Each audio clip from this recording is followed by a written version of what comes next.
Now we are discuss about punctuation marks. They are full stop, comma, question mark, exclamation mark, AB capital letter.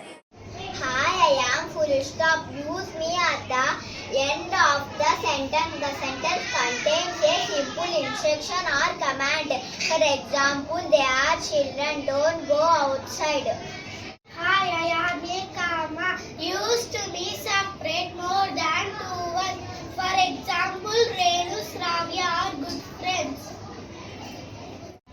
Hello, I am question mark. Use me at the end of the question.